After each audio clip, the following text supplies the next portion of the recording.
UDF-ൽ നിന്നുള്ള ശക്തമായ സമ്മർദ്ദത്തിനാണ് ഇപ്പോൾ PV അൻവർ വഴങ്ങിയിരിക്കുന്നത്. അതല്ലെങ്കിൽ PV അൻവർ നേരത്തെ നിശ്ചയിച്ച പത്രസമ്മേളനങ്ങൾ പറയാൻ ഉദ്ദേശിച്ച കാര്യങ്ങളൊന്നും മാറ്റിവെച്ചിട്ടില്ല. പക്ഷേ ഇപ്പോൾ ഇതാ PV അൻവർ എന്താണോ പറയാൻ ഉദ്ദേശിച്ചത് അത് ഒരു ദിവസത്തേക്ക് കൂടി മാറ്റിവെച്ചിരിക്കുന്നു. പത്രസമ്മേളനം റദ്ദ് ചെയ്യുന്ന സ്ഥിതിവിശേഷത്തിലേക്ക് PV അൻവറിനെ എത്തിച്ചത് UDF-ന്റെ ഭാഗത്തു നിന്നുള്ള ശക്തമായ സമ്മർദ്ദമാണോ? അങ്ങനെയാണെങ്കിൽ ആ സമ്മർദ്ദം ലീഗിൽ നിന്നും ഒപ്പം തന്നെ കോൺഗ്രസിലെ ഒരു കൂട്ടം നേതാക്കളിൽ നിന്നും ഉണ്ടായതാണോ? അനുനയിപ്പിക്കാൻ തന്നെയാണോ അവസാന നിമിഷവും നീക്കം?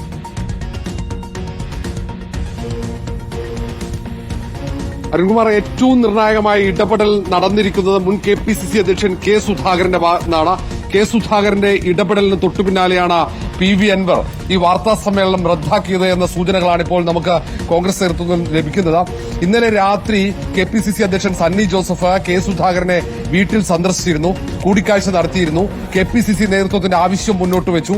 PV അൻവറിനെ തണുപ്പിക്കണം, PV അൻവറിനെ അനുനയിപ്പിക്കണം, മത്സരരംഗത്തും പിന്മാറ്റണം എന്ന ആവശ്യം KPCC നേതൃത്വം കെ സുധാകരന്റെ മുന്നിലേക്ക് വെച്ചു. കെ സുധാകരൻ ഇടപെട്ടാൽ പ്രശ്നം പരിഹരിക്കാൻ കഴിയുമെന്ന ആത്മവിശ്വാസത്തോടെയാണ് കോൺഗ്രസ് നേതൃത്വം ഇങ്ങനെ ഒരു നീക്കം നടത്തിയത്. അതിന് തൊട്ടുപിന്നാലെ കെ സുധാകരൻ PV അൻവറുമായി ആശയവിനിമയം നടത്തിയെന്ന സൂചനകളാണ് വരുന്നത്.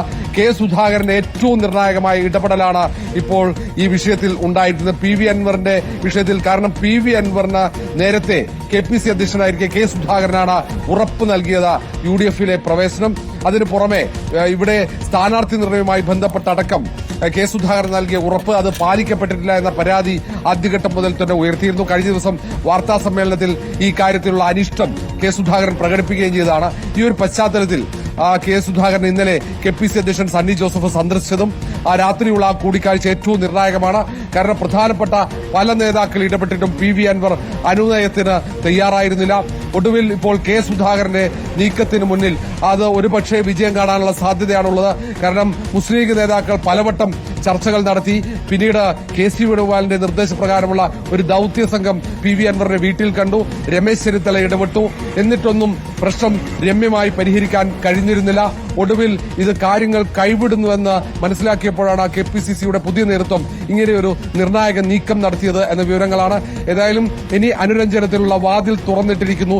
ഇനി UDF നേതൃത്വത്തെ സംബന്ധിച്ചിടത്തോളം ആശ്വാസമാണ്. ഏതായാലും നിലമ്പൂർ മണ്ഡലത്തിൽ ഉപതെരഞ്ഞെടുപ്പിൽ സ്വാഭാവികമായും PV അൻവർ സ്ഥാനാർത്ഥിയായി വന്നാൽ വോട്ട് വിഘടിക്കുമെന്ന ആശങ്ക തന്നെയാണ് ഇന്നലെ രാത്രിയും UDF-ന്റെ പ്രധാനപ്പെട്ട നേതാക്കളൊക്കെ പറഞ്ഞത്. അത് LDF വിരുദ്ധ വോട്ടുകൾ, പിണറായി വിജയനെതിരെയുള്ള വോട്ടുകളൊക്കെ അത് വിഘടിക്കപ്പെട്ട് കഴിഞ്ഞാൽ അത് UDF-നെ സംബന്ധിച്ചിടത്തോളം വലിയ വെല്ലുവിളിയായി മാറുമെന്ന ആശങ്ക ഇന്നലെയും പങ്കുവച്ചിരുന്നു. ഒരു പ്രതീക്ഷ കോൺഗ്രസ് നേതാക്കൾക്കൊക്കെ ഉണ്ടായിരുന്നു.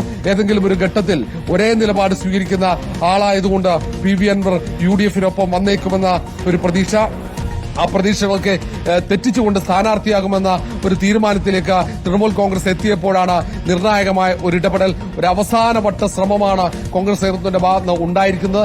ഏതായാലും ഇനി ചർച്ചകൾ, ഇനി PV അൻവർ മുന്നോട്ട് വെക്കുന്ന നിർദ്ദേശങ്ങൾ, ഒപ്പം UDF അത് അംഗീകരിക്കുമോ, UDF മുന്നോട്ട് വെച്ച ഉപാധികൾ അത് PV അൻവർ അംഗീകരിക്കുമോ എന്നതാണ് പ്രധാനപ്പെട്ട കാര്യം. ഏതായാലും ഇന്ന് വൈകിട്ട് 7 മണിക്ക് UDF-ന്റെ ഏറ്റവും പ്രധാനപ്പെട്ട ഉപസമിതി യോഗമുണ്ട്.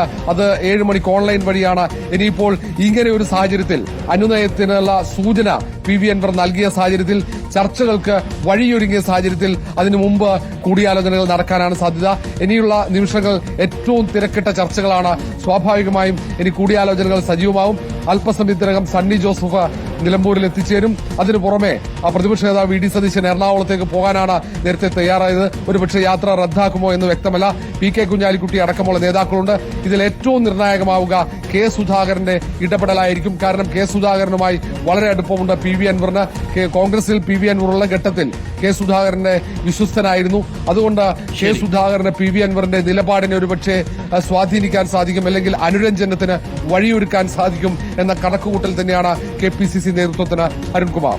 ഓക്കെ, ഹറോഷി തുടരുക. നമുക്കൊപ്പം മുബഷീർ കൂടി ഉണ്ടാകുമെന്നാണ് മനസ്സിലാക്കുന്നത്. PV അൻവർ ഇപ്പോൾ പത്രസമ്മേളനം റദ്ദാക്കിയിരിക്കുന്നത് UDF-ലെ മുതിർന്ന നേതാക്കളിൽ നിന്ന്, കോൺഗ്രസിലെ മുതിർന്ന നേതാവിൽ നിന്ന്, കെ സുധാകരനിൽ നിന്ന് ലഭിച്ച ഒരു നിർദ്ദേശത്തിന്റെ കൂടി അടിസ്ഥാനത്തിലാണ്. മറ്റു സാമുദായിക നേതാക്കൾ കൂടി ഈ വിഷയത്തിൽ ഇടപെട്ടിരിക്കുന്നു എന്ന് പറയുമ്പോൾ ഇന്നത്തെ UDF-ന്റെ ഉപസമിതിക്കു ശേഷം തീരുമാനമെടുക്കുക എന്നതാവാം PV അൻവറിന്റെ മനസ്സിലുണ്ടാവുക.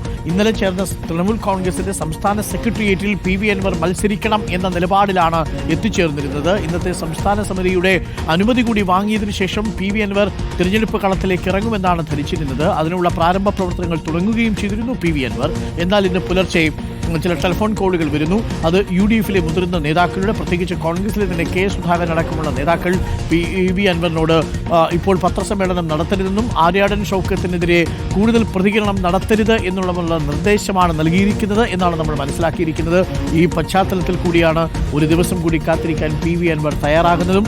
UDF-ന്റെ ഉപസമിതി യോഗത്തിനു ശേഷം PV അൻവറിന്റെ കേരളത്തിലെ തൃണമൂൽ കോൺഗ്രസിനെ UDF-ന്റെ അസോസിയേറ്റ് കക്ഷിയായിട്ട് ഉൾപ്പെടുത്തും അല്ലെങ്കിൽ ചേർത്തും എന്നുള്ള ഒരു ഉറപ്പ് ഒരുപക്ഷെ കിട്ടിയിട്ടുണ്ടാവും. ആ ഉറപ്പാണോ ഇപ്പോൾ പത്രസമ്മേളനം റദ്ദ് ചെയ്യാനുള്ള കാരണമെന്നാണ് നമ്മൾ ഇപ്പോൾ പരിശോധിക്കുന്നത്. അത് വ്യക്തമായി പറയുന്നില്ലെങ്കിലും ഒരു ദിവസം കൂടി കാത്തിരിക്കാൻ ആവശ്യപ്പെട്ടിട്ടുണ്ട് UDF നേതാക്കളും മുതിർന്ന സാമുദായിക നേതാക്കളും. അവരെ തള്ളാൻ കഴിയില്ല എന്നാണ് PV അൻവർ പത്രസമ്മേളനം റദ്ദാക്കിയതിന്റെ കാരണമായി ഇപ്പോൾ പറയുന്നത്.